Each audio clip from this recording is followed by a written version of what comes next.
Ótimo. Então, agora voltando às manchas escuras, né? Vamos lá. Você se lembra, Carol, de outro tipo de manchas que podem acontecer sem ser melasma, sem ser vitiligo? Vamos falar dos outros. Vai lembrando também você, Bárbara, porque eu vou pegar as duas agora, viu? Quem manda vocês serem jovens, né? Se eles fossem velhos, não estavam nem aí. Não estava pedindo nada. Fala. Escuras, eu lembro as efélides, né, que são as sardas, né, muito frequente, e as melanoses solares ou senis, que são aquelas manchas escuras que vão surgindo devido à exposição solar ao longo da vida, ela começa a surgir aí, né, a partir dos 35, 40 anos já começa a surgir essas manchas. Então, seria a mancha de envelhecimento, né? Que também É, ninguém quer ter, né? No dorso das mãos, e vem junto, né? Ah, já já vamos falar por que acontece isso. Mas tem outros tipos de mancha que eu estava acabando de me lembrar agora. Você está lembrada de mais manchas, Bárbara? Antes da gente começar a falar do envelhecimento? As manchas, por exemplo, o uso de limão, né? Queimadura por limão, que é uma das Sim, boa manchas lembrança que é seria muito comum. isso. No verão, né, aparece bastante. E seria a fitofotodermatite, né? Isso aí. Pessoas que não lembram que mexeram com limão, até não lembram que fizeram caipirinha, que temperaram coisa no churrasco. É verdade isso, mas tem uma característica isso, né? Certamente na sua aula você deve ter demonstrar. Tem uma característica bem forte. Qual seria essa característica forte das manchas provocadas por limão? Primeiro, é limão Tahiti, né? Aquele que não tem caroço, costuma ser esse. Mas tem uma característica bem forte, será que vocês se lembram ou não? Elas são bizarras, elas são estranhas, elas não têm formato de coisa natural. Né? É um dedo, é uma linha reta, arrastado. O que você está pensando, Celso? Você também está pensando nisso, na bizarrice, né? Às vezes a criança vem com os dedos do pai, que está todo alegre ali, cheio de cerveja, ele vem com aquela mão melada de caipirinha, de tudo, né? Então é a bizarrice, a estranheza da mancha, né? Isso entusiasma bastante os jovens dermatologistas, eles são loucos para pegar esses casos. E aí não tem que fazer nada quase, né? Dificilmente tem que fazer alguma coisa nesses casos. Às vezes isso gera queimaduras fortes, né? E existem outros tipos de manchas. O que vocês estão lembrando a mais? Vamos ver. Quem lembra lupus, né? mais? Hã? Lupus, De quê? lupus. Lúpus. Como é que é isso, então, já que você falou? O lupus ele já tem manchas escuras e claras, né? Uma mancha mais que não é muito bem delimitada, né? Ela é misturada assim, o claro com o escuro. Parece que tem alguns cravos no meio, é uma mancha diferente, né? Mas a gente olha e tem até uma expressão quando ela é no couro cabeludo, que parece que o couro cabeludo está sujo, né? E que fica com uma mancha escura e clara, parecendo quando pinta o cabelo, que fica sujo de tinta, né? De tintura. Interessante. Que interessante. E tem lugar de preferência para aparecer essas manchas? Ó, geralmente a de lúpus ela é simétrica, né? Tem também a asa de borboleta que ocorre aqui mais nessa região da face, né? Dos dois lados do rosto. A região de pavilhão auricular também é muito acometido, né? E quando é no couro cabeludo, pode acontecer também a queda do cabelo, né? Junto com a mancha. Sim. E que mais tem de mancha, Bárbara? Tá lembrando? Tem a hipercromia, né? Pós-inflamatória, que é muito comum também. A gente Hiper. vê bastante, né? Hipercromia pós-inflamatória. Existe hipocromia também, depois da inflamação, existe perda de pigmento e existe ganho, é isso? É isso mesmo? As duas. As É? duas, né? As duas, né? Então, machucou o joelho, pode acontecer de ficar mais escuro ou mais claro e ter atrofia também? Como é que é isso? Porque a mancha pós-inflamatória é sempre escura, Celso? Sempre clara ou sempre escura? Pode variar? Pode variar, dependendo do tipo de pele, né, do paciente. Você pode ter uma hipocromia pós-inflamatória, que é uma diminuição do pigmento, uma acromia pós-inflamatória, chamamos de mancha vitiligoide até, né, que perde o pigmento, então, destruição dos melanócitos, né, ali na região. Você pode ter uma hipercromia, um aumento, né, do pigmento, isso dependendo muito do fototipo do paciente, né? Isso, então tanto faz. Ou seja, teve uma lesão inflamatória, tanto faz, pode ser mais ou menos pigmentada, né? Isso também é. Qual mais? Tem uma que está na minha cabeça, quero ver se vocês se lembram. Qual seria outra mancha pigmentada? Medicamento, né? Sim, Eritema pigmentar medicamento. fixo. Isso mesmo. O que tem sido mais responsabilizado é a dipirona. Dipirona. Dipirona pode dar mancha que dura anos, né? Às vezes a gente pega uma mancha de dipirona em volta da boca, fica com aquela mancha escura durante anos. Você pode querer clarear aquilo, não consegue. Vocês já tiveram casos de mancha por dipirona? Ainda não. Não? Ainda falta muito para Pode ser que eu não identifiquei, né? né? Nossa, a dipirona dá muita mancha. Fala, Celso, qual é a tua experiência com a dipirona? Muita mancha, né? Eu acho que tem duas drogas que dão muito. Estamos falando do eritema fixo, né? Principalmente, Isso, né? claro. Do eritema fixo. São as principais drogas, dipirona e sulfa, né? Que eu acho que é o que mais a gente vê. Também alguns anti-inflamatórios eu já vi, mas assim, a grande maioria por dipirona. É. E é muito por sulfa. Eu acho que sulfa era mais usada, né? Há alguns anos Agora é pouco, mas pode ter isso. Você vai ter. Olha, mancha pode acontecer por medicamento e por vários tipos de medicamento. É que a gente não pega tanto por outros tipos, né?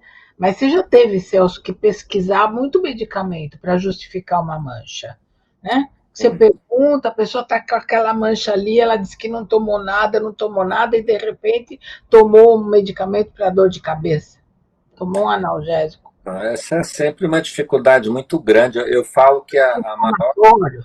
coisa que a gente tem dentro da dermatologia é descobrir medicamentos que o paciente usou. Porque muitas vezes para o paciente, um remédio para dor, um analgésico, não é medicamento. Então, muitas vezes para o paciente, uma neomicina creme não é medicamento. Muitas vezes para ele, um anti-inflamatório que ele tomou, um remédio para dor de cabeça, não é medicamento. Então, a anamnese para a reação adversa à droga, ela tem que ser muito minuciosa, né? Eu falo que a gente tem que pegar o paciente de surpresa, né? Porque ele jamais vai te entregar isso de uma forma fácil, né? Jamais. Espere jamais que ele vai chegar para você e falar, eu tomei dipirona. Quantas vezes a gente pega um eritema fixo que tá nítido que puxa, mas isso parece, tomou dipirona? Não tomei, tomou, não tomei. Tem dor de cabeça? Tem. Quando foi a última? 3 dias atrás. O que melhorou? Dipirona. Né? Então, a gente tem que às vezes fazer um movimento, né, para pegar o paciente relatando um uso dessas drogas. E já não estou nem falando da dificuldade que por exemplo, de pacientes que usam múltiplas drogas, né? Vamos colocar aqui até mais, e não só, né, os idosos, mas principalmente os idosos que usam múltiplas drogas, né, mais do que, né, o habitual, e a dificuldade que a gente tem para descobrir ali, né, qual daquelas drogas, né, foi a causa daquela determinada dermatose, né? E muitas vezes até a associação de uma droga com outra pode, né, essa associação causar uma determinada reação adversa, e levando, então, a alteração de pigmento da pele, que é o nosso assunto aqui, né? Que a gente... Eu estava pensando, nós temos a questão das manchas, e nesse caso, manchas pigmentares, principalmente, né? Mas tem outras manchas que a gente já vai falar. Mas saímos das manchas pigmentares para entrar nos medicamentos que provocam manchas pigmentares também, para vocês verem que os assuntos, os temas estão muitas vezes interrelacionados e nós vamos ter um momento para falar sobre as lesões produzidas por drogas, né? São as farmacodermias, que, aliás, também é um assunto que o Celso sempre abordou, né, Celso? É isso aí que eu sempre me lembro de você falando sobre isso, e acho que a gente poderia lembrar, além das manchas pigmentares, as outras manchas que não são só por pigmento. Quais são, então? Vamos entrar nas outras. Vamos lá, qual das duas vai falar primeiro? Manchas pigmentares, quais são as outras? Tem de outro tipo também, né? Seriam A senhora fala as hipocrômicas? Não, aí seria pigmentar. Seria vasculos sanguíneas, né? As manchas que são decorrentes de fenômenos vasculares, né?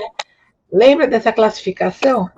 As manchas podem ser pigmentares e vasculos sanguíneas também, outras manchas. Por exemplo, uma mancha angiomatosa, né? Uma mancha produzida por extravasamento de sangue. É isso aí? Pode me dizer o que vocês lembram sobre isso? Que isso tem que rever, né, na cabeça. Como é que é isso? No eczema de estase, né?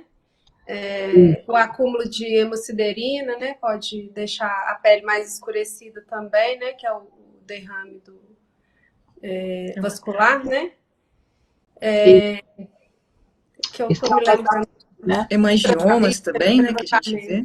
Sim, sim, exatamente. Então, veja, essas manchas que seriam produzidas por extravasamento de hemácias. Isso acontece também bastante para quem tem varizes, né? Ou aqueles fenômenos vasculares que fazem com que as veias fiquem muito dilatadas, né? Você lembra mais mancha, Celso? Eu destacaria, não é muito comum, né? Não é uma doença que a gente vê muito, mas vê a ocronose, né? Principalmente.